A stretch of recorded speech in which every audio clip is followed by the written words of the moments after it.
শুরুতে দেখানো হয় গিল নামের এই ছেলেটাকে। পরিবার ছেড়ে এই শহরে এসেছিল ভালো একটা চাকরির আশায়, আর বর্তমানে জব হারিয়ে বহু জায়গায় ইন্টারভিউ দিয়েও কোনো লাভ হচ্ছে না। তবে সে একটা স্পেশাল ট্যালেন্ট ব্যবহার করে ঘর ভাড়া এবং খাওয়ার টাকা জোগাতে পারে। তার ট্যালেন্ট হচ্ছে সে খুব সহজেই ক্ল মেশিনের গেম খেলতে পারে, যার নিয়ম হচ্ছে $1 দিয়ে 3 বার সুযোগ পাবে গেম খেলার। এই 3 বারে যত কটা সম্ভব প্রোডাক্ট উঠাতে পারবে ক্রেনের মতো এই কন্ট্রোলার ব্যবহার করে। তো সে খুব সহজেই তুলতে পারত আর সেই প্রোডাক্টগুলো বিক্রি করে দিত। এভাবেই চলছিল তার দিনকাল। একদিন সকালে তার বন্ধু হুইবিয়াম বলে নিচের ফ্লোরে নতুন এক ভাড়াটিয়া উঠেছে, তারা নাকি একটা বেকারি শপ খুলবে।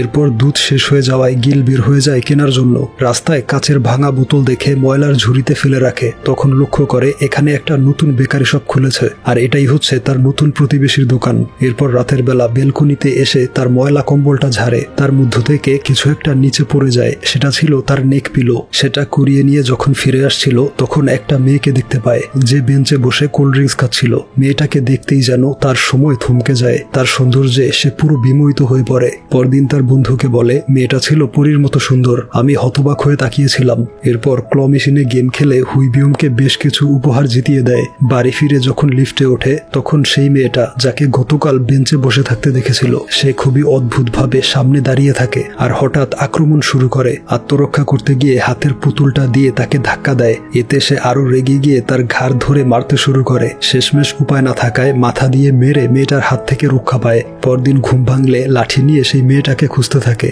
কোথাও খুঁজে না পেয়ে বাহিরে চলে আসে। দেখে সেই নতুন বেকারিটা ওপেন হয়েছে। কাছে গিয়ে যখন ভালোভাবে দেখছিল তখন বেকারির ম্যানেজার আরা এসে তার পাশে দাঁড়ায়। হতভম্ব হয়ে গিল বলে সে রুটি কিনতে এসেছে। এরপর আরা জিজ্ঞেস করে আপনার বাসা কি এখানেই? গিল বলে আমরা একই বিল্ডিং এ থাকি, আমি থাকি উপরের তলায়। এই শুনে তার বস সিউনজেকে ডেকে বলে এই ছেলেটা আমাদের বিল্ডিং এ থাকে।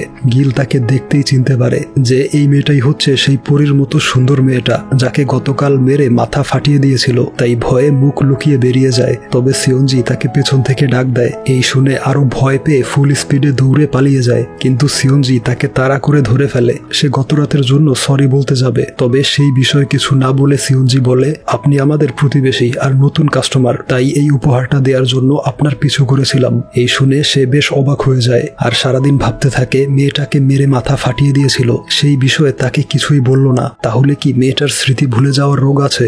এরপর ঘড়িতে তখন বাজে রাত 2টা। সিউনজি তার ঘরে ঘুমিয়েছিল। স্বপ্নে দেখে ঘুটঘুটে অন্ধকারের মধ্যে একটা মেয়ে বসে আছে আর তখনই তার ঘুম ভেঙে যায়। এদিকে গিল লক্ষ্য করে বিল্ডিং এর নিচে একটা মেয়ে অদ্ভুতভাবে দাঁড়িয়ে রয়েছে। এই রহস্য উদ্ঘাটন করতে ফ্রিজ থেকে দুধ বের করে খেয়ে ফেলে। খালি প্যাকেটটা নিয়ে বলতে থাকে এত রাতে বের হতে হয়েছে দুধ কেনার জন্য। তবে মেয়েটা সেখানে ছিল না, মেয়েটা ছিল পাশের রাস্তায়। মুচকি হেসে রাস্তার মাঝখানে চলে আসে। একটা লোক এসে তাকে বাঁচায়, তবে মেয়েটা চাইছিল অ্যাক্সিডেন্ট করতে। তাদের চিৎকার চেঁচামেচি শুনে সেদিকে দৌড়ে যায় গিল। সে ওই লোকটাকে অপরাধী ভেবে মারতে যাবে, তখন লোকটা ছবি বের করে বলে আমার নাম সাংসু আর এটা হচ্ছে আমার মেয়ে সিউনজি। এখন তোমার পরিচয় দাও, কেন আমার মেয়ের পিছু করছিলে? গিল বলে গত রাতে আপনার মেয়ে লিফটের মধ্যে খুবই অদ্ভুত আচরণ করেছিল আর আজকেও ব্যালকনি থেকে দেখতে পাই সে অদ্ভুতভাবে দাঁড়িয়ে আছে। এই শুনে সিউনজি গালি দিয়ে বলে তাহলে তুই সেই লোক যে আমার মাথা ফাটিয়ে দিয়েছিলি। এই দেখে সাংসু তার মেয়েকে আটকায় আর বলে আমাদের থেকে দূরে থাকো আর এইসব বিষয়ে কাউকে কিছু বলবে না। কিন্তু সিউনজি তাকে মারার জন্য ছটফট করছিল। এই দেখে সে ভয়ে পালিয়ে যায়। এর কিছুক্ষণ পর দেখা যায় সিউনজি এখন ঘুমিয়ে পড়েছে। সাংসু তাদের কর্মচারী আরাকে বলে ও একা কিভাবে রাস্তায় বের হয়ে গেল, তুমি কোথায় ছিলে? আরা বলে আমি ওকে কন্ট্রোল করতে পারিনি, ও আমাকে রেখেই বেরিয়ে গিয়েছিল।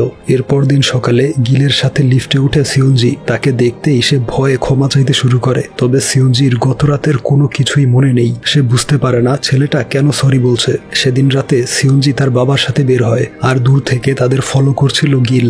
ঘড়িতে তখন 2টার বেশি বাজে। সে দেখে সিউনজি প্রথমে চলে আসে তাদের পার্কে। সেখানে কিছুক্ষণ থেকে পছন্দের কেক খেতে চলে যায় সুপার শপে। তারপর দেখে পানির বোতলটা পর্যন্ত নিজের হাতে ধরে না, ভাব নিয়ে দাঁড়িয়ে রয়েছে আর পানি পান করাচ্ছে তার বাবা। সাংসু বলে তোমার জন্য কয়েকদিন পর পর বাড়ি চেঞ্জ করতে হয়, এবারও ভেবেছিলাম ভাড়ায় থাকবো, কিন্তু এখানে ফ্ল্যাট কিনতে বাধ্য করলে কেন? সিউনজি বলে খুব শীঘ্রই এই জায়গার দাম বেড়ে দ্বিগুণ হবে, তখন ফ্ল্যাটটা বিক্রি করে অনেক টাকা লাভ করতে পারবে। এই বলে অদ্ভুত অঙ্গভঙ্গি করে তৎক্ষণাৎ ঘুমিয়ে পড়ে। সাংসু তাকে পিঠে তুলে বাড়ি যাবে, তখনই তার মেরুদণ্ডে প্রচন্ড ব্যথা পায়। সিউনজি প্রায় পড়েই যাচ্ছিল, তখন গিল দৌড়ে এসে তাকে ধরে ফেলে।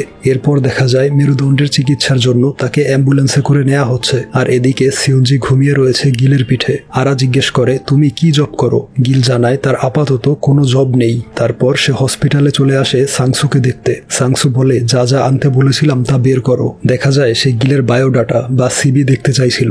দেখে তার রেজাল্ট ছিল খুবই অ্যাভারেজ, আর কয়েকটা চাকরি থেকে বের করে দেওয়া হয়েছিল বাজে পারফরমেন্সের কারণে, আর বর্তমানে সে বেকার। সবকিছু দেখে সাংসু বলে তোমাকে একটা চাকরি দিতে পারি, দিনের বেলা আমার বেকারি শপে কাজ করবে এবং রাত 2টা থেকে 5টা পর্যন্ত আমার মেয়েকে নিয়ে বাহিরে ঘুরবে। সে কোনো স্বাভাবিক মেয়ে নয়, তার সাথে রয়েছে একটা ভূত। প্রতি রাতে ঘুমানোর পরে সেই ভূতটা চলে আসে তার শরীরে। এই ভূতটা জন্মের পর থেকে তার ভেতরে রয়েছে। সিয়ঞ্জির মায়ের পূর্বপুরুষরা কোনো এক অভিশপ্ত কারণে একটা ভূতের সম্মুখীন হয়েছে। ভূতটা রাতের চাঁদের আলোয় ঘুরতে পছন্দ করে, তাই প্রতি রাতে তাকে নিয়ে ঘুরতে হয়। তবে আমার মেয়েটা এসব কিছুই জানে না। রাতের ঘটনাগুলো তার মনে থাকে না। অনেক ওঝার কাছে ঝাড়ফুঁক করেও কোনো লাভ হয়নি, তাই আজ থেকে রাতের বেলা তাকে ঘোরানোর দায়িত্বটা তোমাকে নিতে হবে। এসব শুনে সে প্রচন্ড ভয়ে চলে যাচ্ছিল, তবে নিজের বেকারত্ব গোছাতে এবং সাংসুর রিকোয়েস্টে রাজি হয়ে যায়। সেই রাতে সিয়ঞ্জির ভূতটা তাকে দেখতেই মারার জন্য এগিয়ে আসে, বলে ওর শক্ত মাথাটা আমি এখনই ফাটিয়ে দেব। তখন আরা তাকে বুঝিয়ে শুনিয়ে ঠান্ডা করে।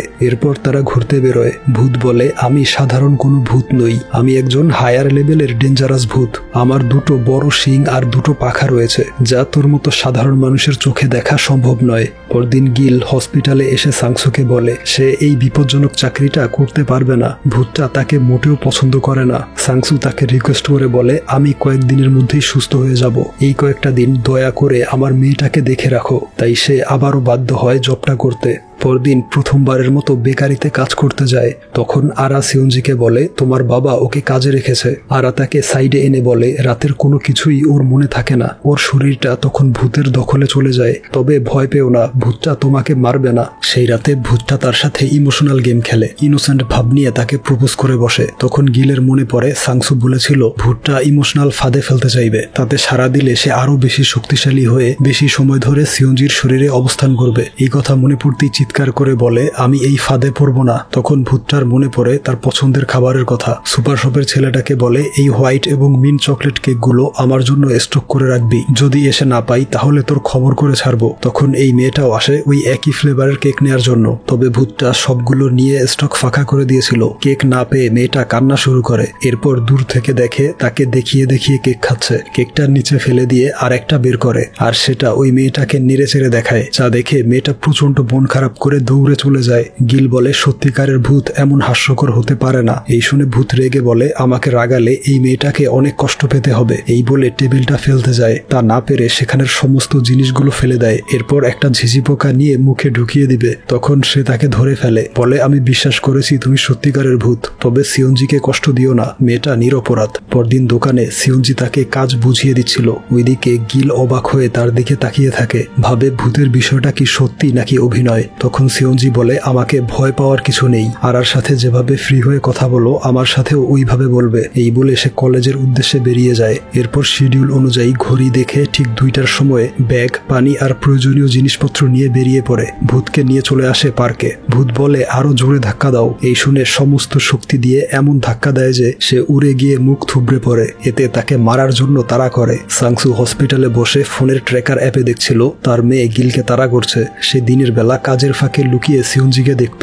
সে যে তাকে পছন্দ করতে শুরু করেছে তা বোঝার বাকি ছিল না। রাতে ভূতটা কেক খেতে গেলে শপের ছেলেটা জানায় কেক স্টক আউট। এই শুনে ইমোশনাল অভিনয় করে বলে আমি আর অল্প কিছুদিন বাঁচবো, এই কেক হচ্ছে আমার বেঁচে থাকার অনুপ্রেরণা। এই শুনে ছেলেটার চোখে পানি চলে আসে আর লুকিয়ে রাখা একটা কেক বের করে দেয়। সেটা ছিনিয়ে ভূত বলে তোর সাহস হলো কিভাবে আমার সাথে মিথ্যে বলার। তখন ওই মেয়েটা আজকেও এসে দেখে একমাত্র কেকটা নিয়ে গিয়েছে। তাই পরদিন প্রচন্ড রেগে সিয়ঞ্জির বেকারিতে এসে অনেকগুলো রুটি খেয়ে চলে যায়। তবে প্রায় সময়ই ভূত একটা মাটির পাত্র খুঁজে বেড়াতো। এদিকে দিনের বেলা সিয়ঞ্জি ও গিলকে লুকিয়ে দেখত। তাদের মধ্যে ধীরে ধীরে বন্ধুত্ব হয়ে যায়। গিল ভূতকে জিজ্ঞেস করে এমন কার্লি চুল আর অদ্ভুত মেকআপ কে করিয়ে দেয়। ভূত বলে ম্যাজিক দিয়ে 1 সেকেন্ডে করে ফেলি। তবে দেখা যায় ভূতটা আরার সাহায্যে অনেক সময় নিয়ে সাজগোজ করত। আর যখন গিলের ঘুম চলে আসতো তখন সেও ঘুমিয়ে পড়তো। বাড়ি নিয়ে এলে আরা তার মেকআপ উঠিয়ে দিত, যেন সিয়ঞ্জি ঘুম থেকে উঠে নিজেকে আগের মতো দেখে। পরদিন আরা গিলকে বলে বলে একদিন সে ভূতকে একটা ফেক ম্যাজিক দেখিয়ে বাজিতে হারিয়ে দিয়েছিল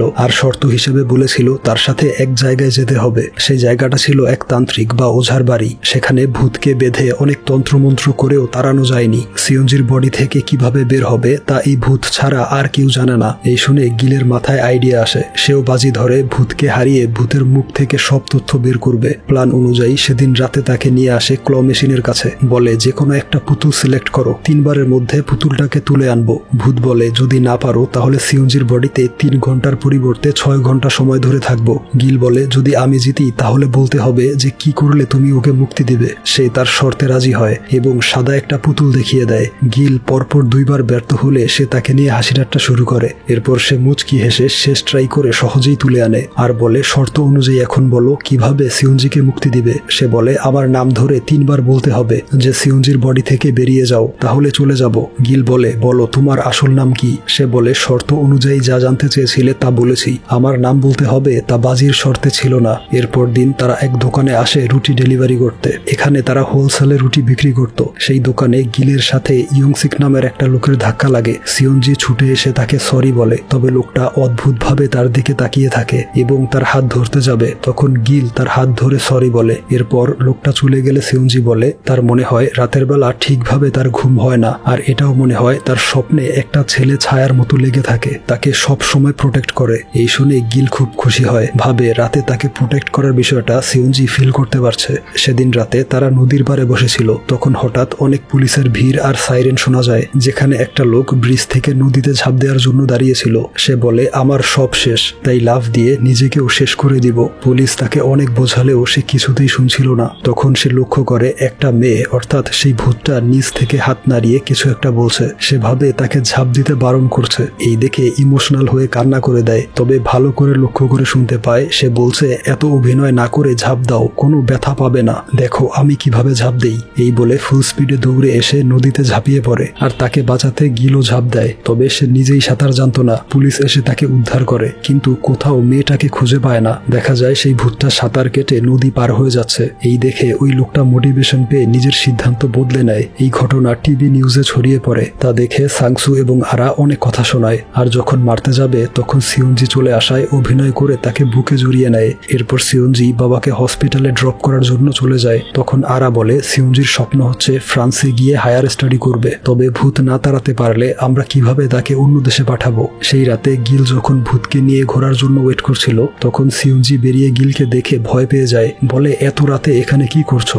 গিলও খুব হতভম্ব হয়েছিল, কারণ এই প্রথমবার ভূতটা তার সাথে আসেনি। সিয়ঞ্জি বলে আজ কিছুতেই ঘুম আসছিল না, তাই হাঁটতে বের হলাম। আজ হচ্ছে মায়ের মৃত্যুবার্ষিকী, আমার 8 বছর বয়সে একা রেখে চলে গিয়েছিল। তখন হঠাৎ একটা গাড়ি চলে আসায় গিল তাকে সরিয়ে নেয়। তার এমন প্রোটেক্টিভ আচরণ সিয়ঞ্জির খুব ভালো লাগে। এরপর গিলকে নিয়ে চলে আসে মুভি দেখতে। মুভিটা ছিল খুবই রোমান্টিক। সিয়ঞ্জি গিলের হাতে হাত রাখে। এর কিছুক্ষণ পর গিল তার হাত ধরে। তার চোখের দিকে তাকাতেই সিয়ঞ্জি অদ্ভুত লুক দিয়ে ভয়ঙ্কর ভাবে হেসে ওঠে, অর্থাৎ ভূতটা চলে এসেছে। ভূত বলে এমন বিশ্রী চেহারা নিয়ে হাত ধরার সাহস কোথায় পেলি। এই বলে উঠে চলে যায়। যাওয়ার আগে এক কাপলকে শুধুই বিরক্ত করে, বলে পা উঠিয়ে বসার সাহস কে দিয়েছে, পা নামা নয়তো ভেঙে ফেলবো। এই বলে মুঠ ভরে পপকর্ন নিয়ে চলে যায়। এরপর কাউন্টার থেকেও পপকর্ন নিয়ে খেতে শুরু করে। গিল বলে তোমার কারণে সিয়ঞ্জির পরিবার তাকে হায়ার স্টাডির জন্য বিদেশে পাঠাতে পারছে না, তোমার আসল নামটা বলো, সেই নাম ধরে ডেকে তোমাকে মুক্ত করে দেই। এই শুনে সে রেগে বলে আগে আমাকে মন থেকে খুশি করতে হবে, তারপর ভেবে দেখবো। এখন আমাকে নিয়ে চলো ট্রাম্পোলিনে, অনেক দিনের ইচ্ছা বাউন্সি খেলবো। আমার কথা শুনলে ধীরে ধীরে সময় কমিয়ে আনবো, তারপর একটা সময় ওর বডিতে আর আসবো না। তখন একটা বিচের ছবি দেখে বলে আগে এখানে নিয়ে চলো। গিল বলে ওইখানে যেতে হবে দিনের বেলা, তবে তুমি তো আসো গভীর রাতে। ভূত বলে সিয়ঞ্জিকে নিয়ে যেও, আমি তার মধ্য থেকে সব দেখতে পাই। তাই পরদিন সে সিয়ঞ্জিকে নিয়ে সমুদ্র পাড়ে চলে আসে। সিয়ঞ্জি বলে আর খুব ঠান্ডা লেগেছে, তাই সে আসতে পারেনি। এরপর গিল লক্ষ্য করে তার চোখ থেকে পানি গড়িয়ে পড়ছে। সিয়ঞ্জি জানায় সে নিজেও বুঝতে পারছে না কেন কান্না করছে। গিল বুঝে যায় এই কান্নাটা ছিল ভূতের, পছন্দের জায়গায় আসতে পেরে খুশিতে কান্না করছে। এরপর ছবি তুলে আর মজা করে ভালো একটা সময় কাটায়। এরপর রাতের বেলা গিল দেখে ভূতটা গাছে পানি দেয়, তারপর একটা মাটির পাত্র খুঁজে নেয়। গিল বলে তোমার কথা মতো সিয়ঞ্জিকে নিয়ে সমুদ্র পাড়ে গিয়েছি, তুমিও এনজয় করেছো, তাই আজকে জলদি চলে গিয়ে আমাকে ছুটি দাও। এই শুনে ভূত রেগে পাত্রটা ভেঙে বলে আগেই বলেছি খুশি মনে আমার ইচ্ছাগুলো পূরণ করতে পারলে আমি চলে যাব, আর যদি আমাকে এভাবে রাগানো হয় তাহলে ওর ক্ষতি কি করব, এই বলে ঘাস নিয়ে খেতে শুরু করে। তারপর রাস্তার মাঝখান দিয়ে দৌড়ায়। গিল তাকে থামানোর জন্য ছুটে গেলে অল্পের জন্য অ্যাক্সিডেন্ট থেকে বেঁচে যায়। ওইদিকে ভূতটা কিছু দূর যাওয়ার পর তার পা আটকে যায়, কিছুতেই সামনে এগোতে পারছিল না। উপরে লক্ষ্য করে দেখে একটা মন্ত্রপুত দড়ি ঝোলানো। তখন গিল এসে তার মুখের ময়লা মুছে দেয়, বলে উল্টাপাল্টা জিনিস খেলে অসুস্থ হয়ে পড়বে। প্রমিস করছি খুশি মনে তোমার ইচ্ছেগুলো পূরণ করব, তবে তোমাকেও তোমার কথা রাখতে হবে। তারপর দিন গিল তাকে টেম্পোলিনে নিয়ে আসে। সে প্রচন্ড খুশি হয়ে বাউন্সি খেলে। তখন তার চোখের সামনে ভেসে ওঠে পুরনো কিছু স্মৃতি। যখন সিওনজি ছোট ছিল তখন এভাবেই বাবা মায়ের সাথে বাউন্সি খেলতো। এরপর তারা সেখানে বাস্কেটবল ফুটবল খেলে এনজয় করে। তারপর নিয়ে আসে ফ্লাওয়ার পার্কে। গিল বলে নিশ্চয়ই তুমি ফুল পছন্দ করো। ভূত বলে আমি হচ্ছি একটা ভয়ঙ্কর ভূত, এসব আজে বাজে জিনিস পছন্দ করি না। তবে দেখা যায় তার ড্রেসটা ছিল ফ্লোরাল ডিজাইনের। ফুল এতটাই পছন্দ করতো যে সুন্দর ফুলগুলো ধরে দেখে। তখন গিল বলে তোমার ছবি তুলে দিচ্ছি, একটু হাসো। ভূত বলে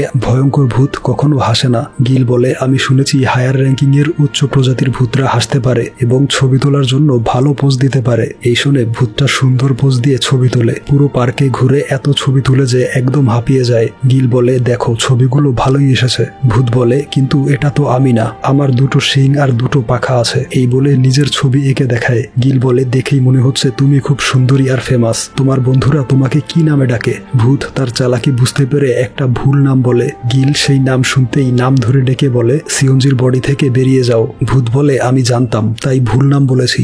এরপর দিন গিল একটা খুশির খবর জানায়, তা হচ্ছে ভূতের একটা ইচ্ছে পূরণ করায়, অর্থাৎ বাউন্সি খেলতে নিয়ে যাওয়ায় সে এখন থেকে সিওনজির বডিতে 30 মিনিট কম সময় থাকবে। আগে যেখানে 3 ঘন্টা ধরে থাকতো এখন থাকবে 2.5 ঘন্টা। এই শুনে আরা বলে আজকে এমন কিছু করব যাতে খুশি হয়ে ভূতটা আরো 30 মিনিট কমিয়ে নিবে। তার আইডিয়া ছিল সেই রাতে ভূতকে পার্টিতে নিয়ে যাওয়া। সে গিলের বন্ধু হুইবিয়মের সাথে এনজয় করছিল। আর এদিকে ভূতটা এক মেয়েকে ধরে জিজ্ঞেস করে এত সুন্দর আইলাইনার কোথা থেকে কিনলে? এরপর গিল দেখে একটা লোক তার হাত ধরে টানাটানি করছে। লোকটা ছিল ইয়ংসিক নামের সেই ছেলেটা যার সাথে গিল ধাক্কা খেয়েছিল কয়েকদিন আগে। ইয়ংসিক জিজ্ঞেস করে এই মেয়েটা তোমার কি হয়? গিল বলে ও আমার গার্লফ্রেন্ড। এই শুনে মেয়েটার দিকে অদ্ভুতভাবে তাকিয়ে চলে যায়। পরদিন সিওনজি দেখে আরা হুইবিয়মের সাথে দুষ্টুমি করছে। গিলকে বলে ওরা দুজন বন্ধু হলো কবে? আসলে গতকাল রাতের পার্টির কথা তো তার মনেই নেই। তখন ইয়ংসিক আসে তাদের শপে, আবারও অদ্ভুতভাবে তাকিয়ে একটা ক্যান্ডি কিনে বেরিয়ে যায়। এবার গিল তাকে থামিয়ে পরিচয় জিজ্ঞেস করে।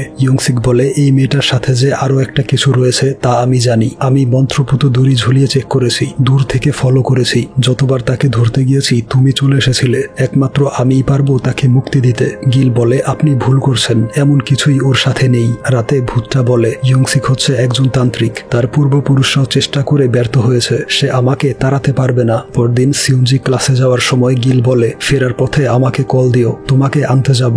এই শুনে সিওনজি বেশ খুশি হয়। সেদিন বাড়ি ফেরার পথে একটা মেয়ে তাকে জুতুর ফিতা লাগিয়ে দিতে বলে। এরপর খুশি হয়ে একটা ক্যান্ডি খেতে দেয়। সে বাসে উঠে ক্যান্ডি খেয়ে ঘুমিয়ে পড়ে। তখন ইয়ংসিক এসে তার পাশে দাঁড়ায়। ওইদিকে গিল আর সাংসু তাদের দোকানে ছিল। তখন গিলের মনে পড়ে সিওনজি বলেছিল ফেরার পথে কল করবে, কিন্তু এত রাত হয়ে যাওয়ার পরেও এখনো কল করেনি। সাংসু ট্র্যাকিং অ্যাপে দেখে তার মেয়ে ভুল পথে যাচ্ছে। এই দেখে গিল তার মোবাইলটা নিয়ে জলদি বেরিয়ে পড়ে। ততক্ষণে ইয়ংসিক সিওনজিকে নিয়ে চলে এসেছে। তাকে বেঁধে ক্যামেরা অন করে ভূত ছাড়ানোর কাজ শুরু করবে। তখন সিওনজির বডিতে ভূতটা চলে এসেছিল। ইয়ংসিক বলে তোকে তাড়িয়ে আমি বংশের নাম উজ্জ্বল করব। তখন গিল এসে তাকে মেরে অজ্ঞান করে ফেলে। এরপর বাড়ির দিকে রওনা হয়। তখন ভূতটা তার অতীতের সব ঘটনা বলতে শুরু করে। আজ থেকে প্রায় 170 বছর আগে, সালটা ছিল 1855। গ্রামে শুরু হয়েছিল মরণব্যাধি রোগ আর খাদ্য সংকট। একদিন একটা মাছ কুড়িয়ে পেয়ে জলদি বাড়ি নিয়ে যাই অসুস্থ বাবা আর বোনকে খাওয়ানোর জন্য। তবে ততক্ষণে তাদের মৃত্যু হয়ে যায়। মাত্র 20 বছর বয়সেই আমি হয়ে যাই অনাথ, পরিবারহীন। গ্রামের মহামারী রোগ থেকে মুক্তি পাওয়ার জন্য একজন ওঝা ডাকা হয়। সে জানায় একটা জীবন উৎসর্গ করতে হবে। তবে স্বাভাবিকভাবেই কেউ রাজি ছিল না নিজের জীবন দিয়ে দিতে। তাই গ্রামের সবাই মিলে টার্গেট করে আমাকে। গরিব আর অনাথ হওয়াতে কেউ আমাকে বাঁচাতে আসেনি, আমাকে জীবন্ত পুড়িয়ে ফেলা হয়। এক দয়াশীল পরিবার আমার ছাইগুলো মাটির হাড়িতে করে পুঁতে রাখে। আমার আত্মা সেই অন্ধকার হাড়ির মধ্যে দিন কাটায়। ধীরে ধীরে সমস্ত দুঃখ কষ্ট কমতে লাগলো। এভাবে 100 বছর অতিক্রম করলে সবকিছু ভুলে আমি শান্তিতে থাকতে পারতাম। তবে অর্ধেক সময়ে অর্থাৎ 50 বছর থাকার পর একদিন সিওনজির পরদাদি হাড়িটা খুঁজে পায়। ছাইগুলো ফেলে দিয়ে ধুয়ে মুছে কিমচি সংরক্ষণ করার জন্য পুঁতে রাখে। সেই পাত্রটা ছাড়া আর কোথাও যাওয়া যাওয়ার জায়গা ছিল না, তাই বাধ্য হয়ে তার শরীরে ঢুকে পড়ি। প্রচন্ড রাগ আর ক্ষোভে সবাইকে জ্বালাতন করতাম। তার পেটে থাকা সন্তানের শরীরে ঢুকে পড়ি। এভাবে এক এক করে সিওনজি পর্যন্ত পৌঁছাই। ওঝাতান্ত্রিকরা সিওনজিকে দেখেই বুঝে ফেলতো তার ভেতরে একটা অসহায় আত্মা রয়েছে, আমাকে ধরতে পারলে অনেক কষ্ট দিবে, তাই নিজেকে ভয়ঙ্কর ভূত হিসেবে প্রেজেন্ট করতাম।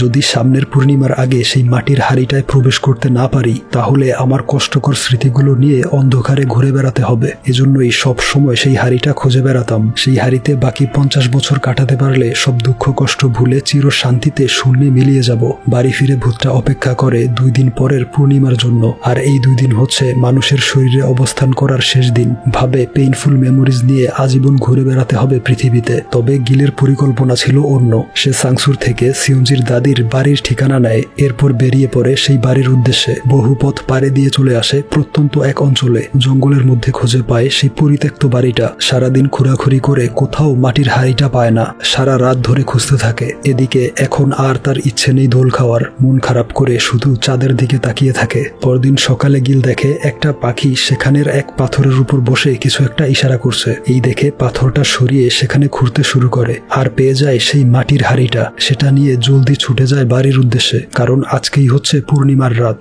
রাতের বেলা শেষবারের মতো সেজে গুজে আর মাথায় হাত বুলিয়ে বেরিয়ে পড়ে। আর আজ তার পছন্দের কেকটা রেখে দিয়ে অন্য একটা নেয়। সেই মেয়েটা প্রথমবারের মতো তার পছন্দের কেক পেয়ে খুব অবাক হয়ে যায়। যাওয়ার সময় দোকানের ছেলেটাকে ধন্যবাদ জানায়। সাংসু বলে, এতটা বছর তোমার পেছনে ছুটাছুটি করতে করতে বুঝতেই পারিনি আমার এত বয়স হয়েছে। নিজেকে খুব ইয়াং আর এনার্জেটিক মনে হতো। তখন ভূত কল্পনা করে ছোট থেকে এই পর্যন্ত এই মানুষটাকে সে নিজের বাবার মতো মনে করেছে, আর আজ এই সব কিছু ছেড়ে চলে যেতে হবে। সে বলে শীঘ্রই এই জায়গার দাম বৃদ্ধি পাবে, বাড়িটা বিক্রি করে অনেক প্রফিট হবে। সিওনজিকে ফ্রান্সে পড়তে পাঠাবেন আর আপনি নিজের স্বপ্নটা পূরণ করবেন, পুরো পৃথিবী ঘুরে দেখবেন। আমি এখন চলে যাব। যাওয়ার আগে গিলকে খুব দেখতে ইচ্ছে করছে। ঠিক তখনই গিল উপস্থিত হয়। তাকে নিয়ে আসে তার পছন্দের সেই ফ্লাওয়ার গার্ডেনে। এরপর সেই হাড়িটা বের করে, যা দেখে তার চোখে পানি চলে আসে। বলে, এত কষ্ট কেন করলে? গিল বলে, আমি চাই তোমার ভালো হোক, কারণ যখন আমার ঘুম পেত তখন তুমি নিজে ঘুমের অভিনয় করে বাড়ি চলে আসতে। এছাড়া গাছে পানি দিতে। কোনো ভয়ঙ্কর ভূত এসব করতে পারে না। তুমি ছিলে খুব ভালো একজন মানুষ, যে নিজের পরিবারের জন্য খাবার জোগাতে। গ্রামের মানুষদের কারণে আজ তোমার এই পরিণতি। 100 বছর ধরে অতীতের কষ্টকর স্মৃতিগুলো বহন করে আসছো। এই শুনে সে কান্নায় ভেঙে পড়ে। কখনো ভাবেনি এমন একজন মানুষ পাবে, কেউ তার কষ্ট বুঝে তার জন্য এত কিছু করবে। শেষমেশ তার নামটা বলে দেয়। বলে, আমার নাম মুনিয়াং। গিল বলে, তাহলে এখন প্রস্তুত হয়ে যাও গন্তব্যে যাওয়ার জন্য। মুনিয়াং দৌড়ে গিয়ে তাকে জড়িয়ে ধরে। পরম করুণার স্বরে তাকে কৃতজ্ঞতা প্রকাশ করে। এরপর গিল তার নাম ধরে ডেকে হাড়ির মধ্যে যেতে বলে। গিল আমাদের বলে, মুনিয়াং হাড়িতে চলে যাওয়ার পর সিওনজি হায়ার স্টাডির জন্য ফ্রান্সে চলে যায়। তাকে আমরা এয়ারপোর্টে বিদায় জানাই। আর নিজের একটা ছোট্ট বেকারি শপ খুলে। আর মিস্টার সাংসু তার প্রপার্টি বিক্রি করে বিশ্ব ভ্রমণে বেরিয়ে পড়ে। এদিকে আমি ক্ল গেমের স্কিল ব্যবহার করে সমুদ্র বন্দরের ক্রেন তোলার চাকরি পেয়ে যাই।